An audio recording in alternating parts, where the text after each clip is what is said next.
चल जी, चैलेंज हमेशा रहता है कि जब खरीदारी करने की बात आती है कि इसमें कितनी वैल्यू है या डीप है कि नहीं। लेकिन मैं इस उससे संदर्भ में एक ही चीज समझ पाया हूं कि अगर आपको कंपनी महंगी नहीं लगती और आगे की ग्रोथ विजिबिलिटी अच्छी है तो उसमें वैल्यू दिखती है। तो उस लिहाज से जो पहली चीज मेरे उसमें लिस्ट में आई वो थी टाटा पावर। अब ये आपको ख्याल हो कि इसमें कई बार खराब न्यूज आई। कभी मलेशियन वो सॉवरेन फंड के साथ जो अरेंजमेंट था इनका इन्विट्स का वो नहीं हो रहा था, कभी कोई कंपनीज के मर्जर की बात आई। तो जब भी इसमें टाटा पावर में गिरावट आई है उसमें बाइंग आई है। उसका रीजन है कि जो ये कंपनी आपको ऑफर करती है ये क्या करती है। ये बिजली का उत्पादन करने के अलावा बिजली का डिस्ट्रीब्यूशन भी करती है। और इन्होंने पिछले 3 साल में बहुत सारे एसेट्स, चाहे वो उड़ीसा में हो, कश्मीर में हो, कई जगह इन्होंने अक्वायर किए और डिस्ट्रीब्यूशन में भी अपना बोलबाला बढ़ाया।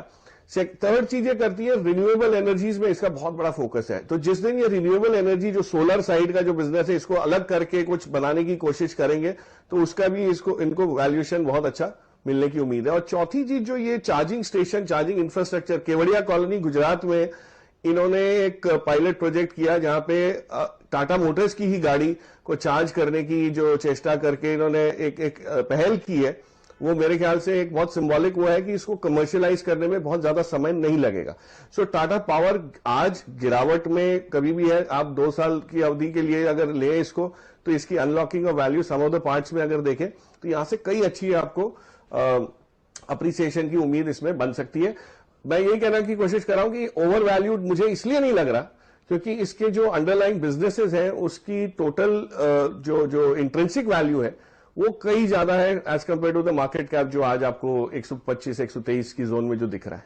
इनफैक्ट आप कह सकते हैं कि टाटा पावर पिछले 6 महीनों में एक छुपा रुस्तम निकला, क्योंकि इस स्टॉक पर बहुत कम लोगों की नजरें जाती थी। पावर कंपनियां क्या करके देंगी आपको, यही लोग कहते थे जब भी आप पावर स्टॉक्स की बात करें। लेकिन वो जो चार्ट अभी डायरेक्टर साहब ने स्क्रीन पर दिखाया उसमें 6 महीने में 50% तक के रिटर्न्स तो स्टॉक ने आपको कमा कर दिए हैं। लेकिन एक और डेटा पॉइंट मैं देख रही थी जो आशीष आज सुबह में मेंशन कर रहे थे कि पावर डिमांड भी ऑल टाइम हाईज पर है। 200 गीगावाट्स के लेवल्स को पार करना ये कोई मजाक नहीं है, स्पेशली जहां पर हम कहते हैं कि भारत में कई ऐसे इलाके हैं जहां पर बिजली पहुंची नहीं है। तो डिमांड इतनी ज्यादा बढ़ रही है। ऑफ कोर्स टाटा पावर भी अपने ओवरऑल ग्रिड को काफी मजबूत कर रहा है, एक बहुत बड़ा खिलाड़ी रहेगा इस बिजनेस में। साथ ही साथ एक इंटरेस्टिंग थीम ये है कि ये ग्रीन एनर्जी की तरफ आपको बढ़ते हुए दिख रहे हैं।